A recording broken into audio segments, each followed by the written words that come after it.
Le problème, c'est que 99% des musulmans, comme 99% des chrétiens, 99% des juifs, vivent leur religion tranquillement, sans poser de problème, dans le cadre laïque de la République, sans souci.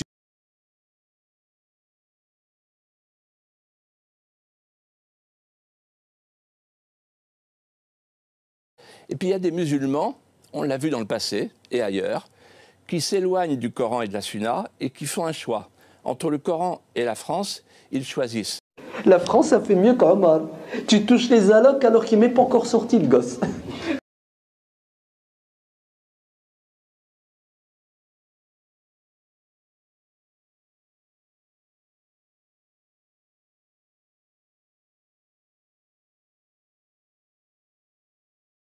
Elle est islamique ou elle n'est pas islamique, la CAF? Si c'est fait par un non-musulman, ouais, c'est pas islamique. Vous avez vu à quoi on s'arrête? Résultat, pour la première fois en 2016, l'Arabie Saoudite a dû emprunter pour assumer ses dépenses. L'année suivante, elle a instauré une TVA. Un choc pour les Saoudiens qui n'avaient jamais payé d'impôts jusque-là. En clair, faire reposer toute l'économie du royaume sur cette ressource n'est plus possible pour ses dirigeants. C'est pourquoi MBS a remis au goût du jour, dès avril 2016, un plan pour diversifier l'économie saoudienne autour des services, du divertissement et du tourisme. Baptisé Vision 2030, ce plan prévoit des privatisations, des encouragements à l'entrepreneuriat et à l'investissement et l'ouverture de plus de professions aux femmes. Une façon de préparer au royaume un avenir le plus stable possible. Et s'appuyant sur l'urgence des réformes économiques à mener, MBS continue de verrouiller les contre-pouvoirs en Arabie Saoudite. Sous le prétexte de l'économie, il s'attaque cette fois-ci aux oulémas et aux ثم إن الذين تساهلوا في عقائدهم وقيمهم وراموا مجاراة غيرهم لم يظفروا بشيء فلا الأخلاق بقيت ولا الحضارة بنيت.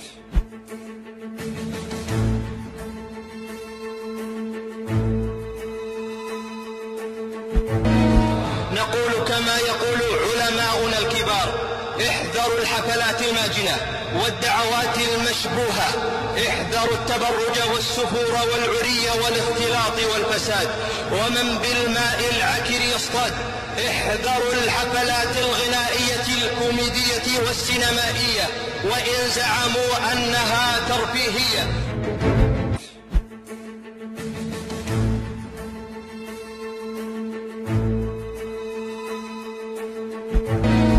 نقول كما يقول علماؤنا الكبار: احذروا الحفلات الماجنة، فما هي إلا مشاريع تغريبية بخطوات مدروسة تدريجية وضوابط تغريبية لا ضوابط شرعية.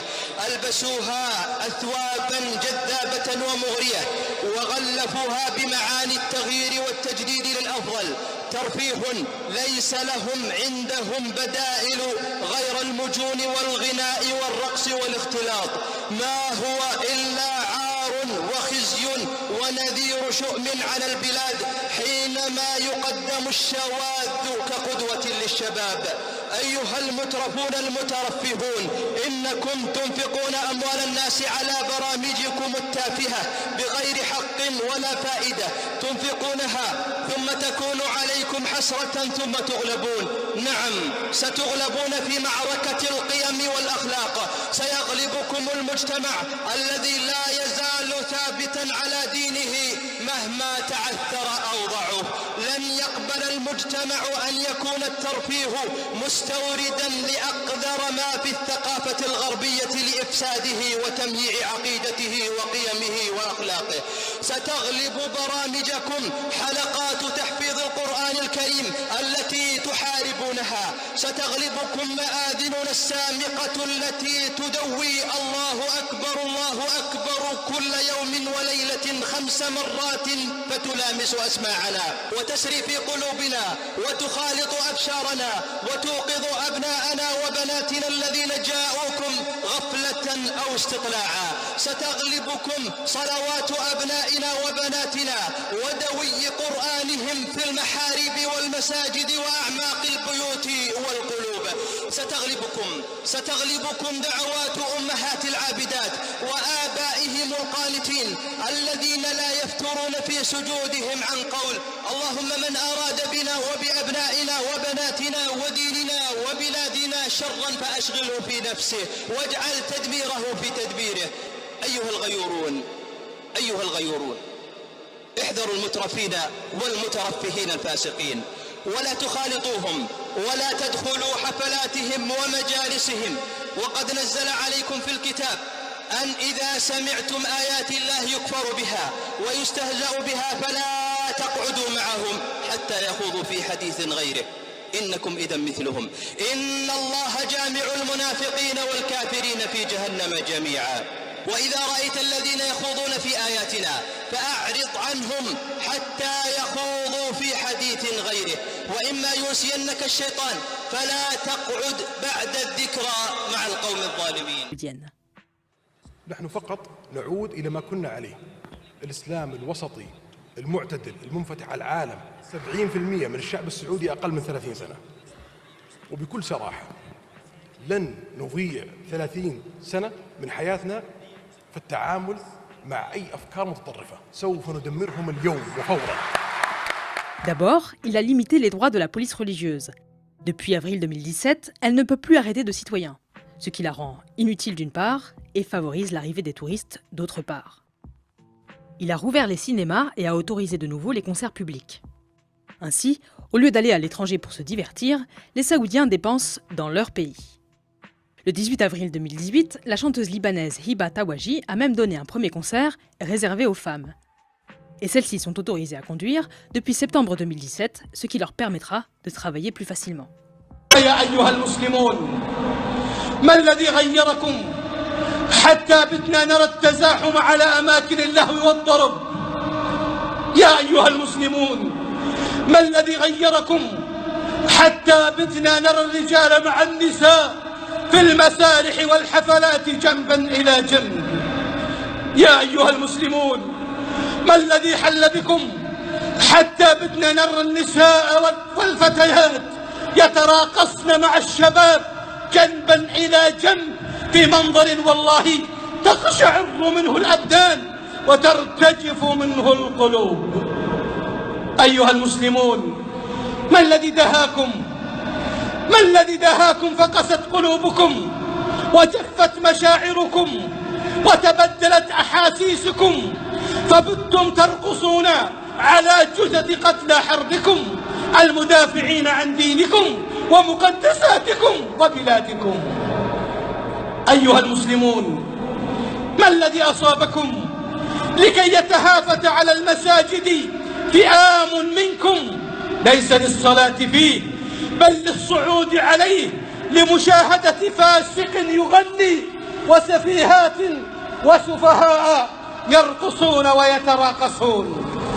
أنسيتم أم تناسيتم حرمات الله؟ أنسيتم أن الذي اعتليتم مبانيه وتراقصتم فوقها هو بيت من بيوت الله؟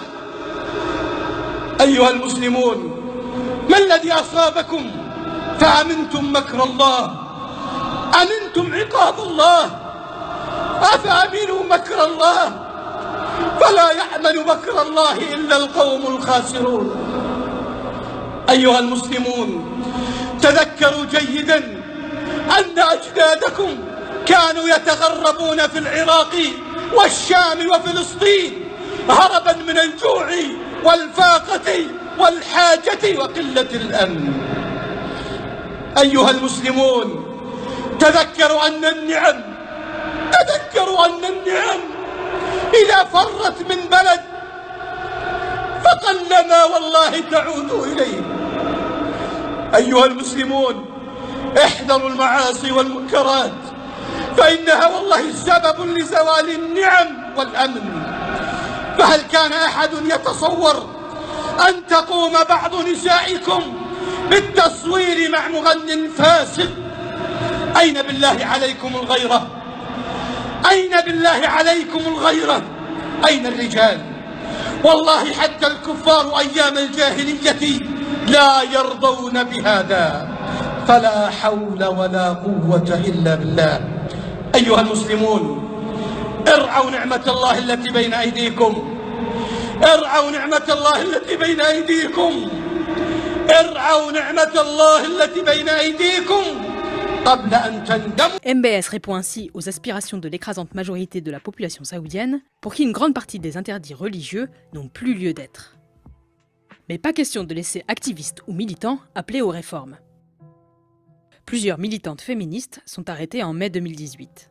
Le message d'MBS est clair, aucun espace politique ne sera ouvert aux citoyens. En somme, MBS a construit son pouvoir en s'affranchissant des piliers traditionnels de la légitimité en Arabie Saoudite. Tour à tour, il a brisé le pacte familial, puis la dépendance au pétrole, tout en mettant sous tutelle les oulémas. En répondant aux aspirations هم يعني يقعون ضحية هذا الاستبداد لأن هذا المستبد لا يريد أن يوجد على الأرض أو من يكون له جماهيرية وممكن أن يقول في يوم من الأيام للسلطات أنها أخطأت أو ارتكبت أخطاء. عرف الشيخ الطالب بخطبه الداعية لقيام العلماء ورموز التوجيه بدورهم في الحياة وتحمل عبء الأمانة وأن يكونوا قدوة رافضا الظلم وأنه كثير الدعاء على الطغاة الظالمين.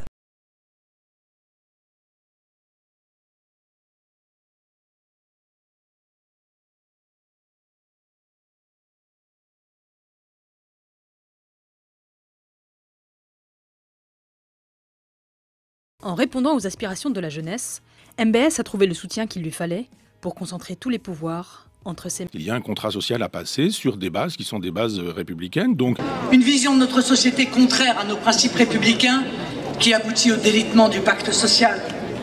Il faut distinguer l'islam, qui est une religion incompatible avec la République, avec la civilisation française. Je dis bien incompatible. La charia, c'est incompatible avec notre civilisation. Mais elle n'est pas appliquée de cette façon aujourd'hui en France. Attendez, justement.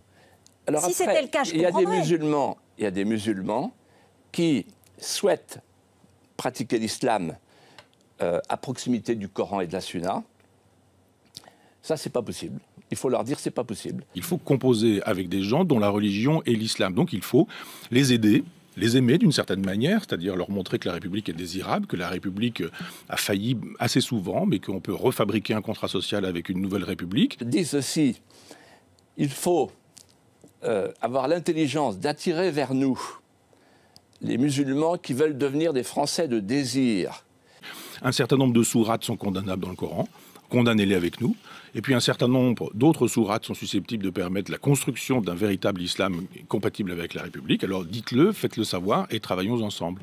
Et puis il y a des musulmans, on l'a vu dans le passé et ailleurs, qui s'éloignent du Coran et de la Sunna et qui font un choix. Entre le Coran et la France, ils choisissent. D'un vrai musulman. Un coup de gueule qui rapidement fait le tour du web. Tout à l'heure, il a parlé un peu de l'islam, parce qu'on a invité aussi des non-musulmans, qui sont voilà, des parlementaires, des spécialistes, des juges aussi, ils étaient là pendant 3 jours, d'écrivains Marek Alter.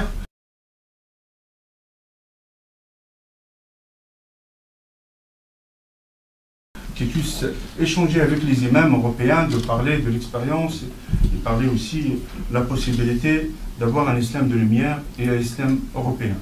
Ça existe déjà. Aujourd'hui, c'est à nous de jouer. On se doit, c'est une obligation de créer des associations, de faire le tour dans les quartiers, parler aux jeunes. Bassem entend d'ailleurs s'impliquer lui-même davantage pour porter la bonne parole, à la mosquée notamment. Nous ne céderons rien à l'antisionisme, car il est la forme réinventée de l'antisémitisme.